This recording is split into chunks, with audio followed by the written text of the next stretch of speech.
আসসালামু আলাইকুম। আজকে দেখাচ্ছি চিংড়ি মাছ দিয়ে ঢেঁড়স ভাজি। আমরা প্রথমে কিছু চিংড়ি নিয়ে এর মধ্যে সামান্য একটু লবণ, হলুদ গুঁড়া এবং মরিচের গুঁড়া দিয়ে আমরা একটু মাখিয়ে নিব। তারপরে আমরা তেলের মধ্যে পেঁয়াজ কাঁচামরিচ দিয়ে ভেজে এর মধ্যে চিংড়িটা দিয়ে একটু ভেজে নেব। তারপর আদা বাটা, আদা চামচ রসুন বাটা দিয়ে, আদা চামচ হলুদ গুঁড়া, আদা চামচ ধনিয়া গুঁড়া, আদা চামচ জিরা গুঁড়া, আদা চামচ লবণ দিয়ে ঢেঁড়সটা দিয়ে দিব। দিয়ে আমরা একটু সামান্য একটু পানি দিয়ে আমরা এটা ভালো করে নেড়ে চেড়ে নেব। আমরা খুব বেশি নাড়তে যাব না, আলতোভাবে বারবার একটু একটু করে নেড়ে দিব। ঢাকার প্রয়োজন নেই, এভাবে আলতোভাবে নাড়তে নাড়তে এটা হয়ে যাবে। আর নিচে যেন লেগে না যায় সেটা বারবার দেখতে হবে। সব কিছু ঠিক থাকলে নামিয়ে পরিবেশন করবো। অসম্ভব মজা হয়েছিল। সবাই আমার চ্যানেলটি লাইক এবং শেয়ার দেবেন, সাবস্ক্রাইব করবেন এবং প্রিয়জনকে বেশি বেশি করে শেয়ার দেবেন। আর আমার চ্যানেল আসসালামু আলাইকুম। আজকে দেখাচ্ছি অসম্ভব মজার ঢেঁড়স ভাজি। আমরা তেলের মধ্যে পেঁয়াজ কাঁচামরিচ দিয়ে একটু ভেজে নিয়ে এর মধ্যে আদা বাটা, আদা চামচ রসুন বাটা দিয়ে একটু ভেজে নেব। নিয়ে আমরা টেরাকে ঢেঁড়স দিয়ে দিচ্ছি। এর মধ্যে আদা চামচ হলুদ গুঁড়া, আদা চামচ ধনিয়া গুঁড়া, আদা চামচ জিরা গুঁড়া, আদা চামচ লবণ দিয়েছি। আর সামান্য একটু পানি দিয়ে দেবো যেন এটা মশলাটা খুব ভালো করে সাথে মিশে যায়। আমরা একটু লো হিটে এটা ভাজি করব। প্রয়োজন হলে তেল দেবো এবং বাড়াবাড়ি নাড়াচাড়া করে নেব যেন নিচে লেগে না যায়। এটা অসম্ভব মজা হয় যদি সঠিকভাবে ভাজিটা করা যায়। আর বেশি নাড়াচাড়া করতে যাবো না, একটু আলতোভাবে নাড়াচাড়া করব। যতটা সম্ভব কম নাড়াচাড়া করে এটা এই পাশে পাশে খুব সুন্দর করে ভেজে নেব। এটা একটু সবুজ সবুজ রেখেই সিদ্ধ হয়ে গেলে আমরা নামিয়ে পরিবেশন করবো। আর পরিমাণ মতো আপনি তেল দিব যেন এটা খেতে ভালো লাগে। আর সবাই আমার চ্যানেলটি লাইক কমেন্ট শেয়ার দেবেন, সাবস্ক্রাইব করবেন এবং প্রিয়জনকে বেশি বেশি করে শেয়ার দেবেন। আর আমার চ্যানেলে সব রকম রান্নার রেসিপি রয়েছে, আশা করি সবগুলি দেখবেন। সবাই আমার চ্যানেলটি লাইক এবং শেয়ার দেবেন, সাবস্ক্রাইব করবেন। আসসালামু আলাইকুম। আজকে দেখাচ্ছি চিংড়ি মাছ দিয়ে ঢেঁড়স রান্না।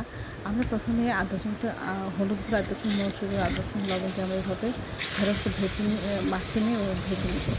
ভেজে উঠিয়ে ফেলবো। তারপরে আমরা এর মধ্যে সামান্য হলুদ মরিচের গুঁড়ো লবণ দিয়ে চিংড়ি মাছ আমরা মাখিয়ে নিব। তারপরে তেলের মধ্যে পেঁয়াজ কাঁচামরিচ দিয়েছে, ওর মধ্যে আদা বাটা রসুন বাটা দিয়েছি, সেটাতে একটু পানি দিয়ে আমরা এর মধ্যে দিয়ে দেবো চিংড়ি দিয়ে একটু ভেজে নিতে। তারপর পানি দিয়ে আদা চামচ হলুদ গুঁড়ো, আদা চামচ ধনিয়া গুঁড়ো, আদা চামচ জিরা গুঁড়া দিব।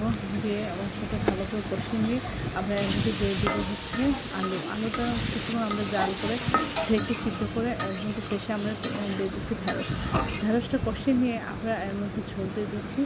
তারপরে এটা কিছুক্ষণ রান্না করবো, সিদ্ধ হবে এবং ঝোলটা কমে মাখা হয়ে গেলে আমরা নামে পরিবেশন করবো।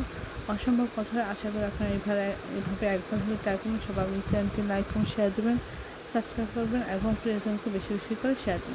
আজকে দেখাচ্ছে চিংড়ি মাছ দিয়ে ঢেঁড়স রান্না। এর জন্য আমরা তেলের মধ্যে পেঁয়াজ কাঁচামরিচ দিয়ে পেঁয়াজটা একটু ভেজে নেব।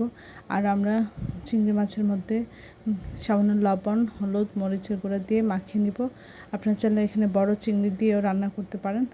তারপরে এখানে আদা চামচ আদা বাটা, রসুন বাটা দিয়ে এই মশলাটা একটু ভেজে নেব চিংড়ি মাছের সাথে।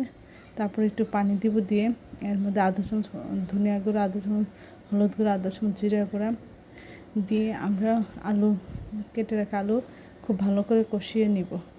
আলু কষানো হয়ে গেলে এর মধ্যে ঢেঁড়স দিব। ঢেঁড়সটাও আমরা কিছুক্ষণ কষিয়ে নিয়ে তারপরে গরম পানি দিয়ে ঝোল দিব। এখানে গরম পানি দেওয়াটাই ভালো হবে।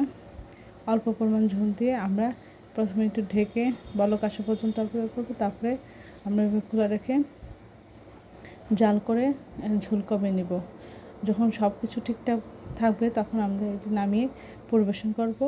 এভাবে ঢেঁড়স রান্না করলে অসম্ভব মজা হয়। আশা করি আপনারা এই রেসিপিটা একবার হলে ট্রাই করবেন। এই ধরনের সুন্দর সুন্দর রেসিপি পাওয়ার জন্য আমার চ্যানেলটি লাইক এবং শেয়ার দেবেন, সাবস্ক্রাইব করবেন এবং প্রিয়জনকে বেশি বেশি করে শেয়ার দেবেন।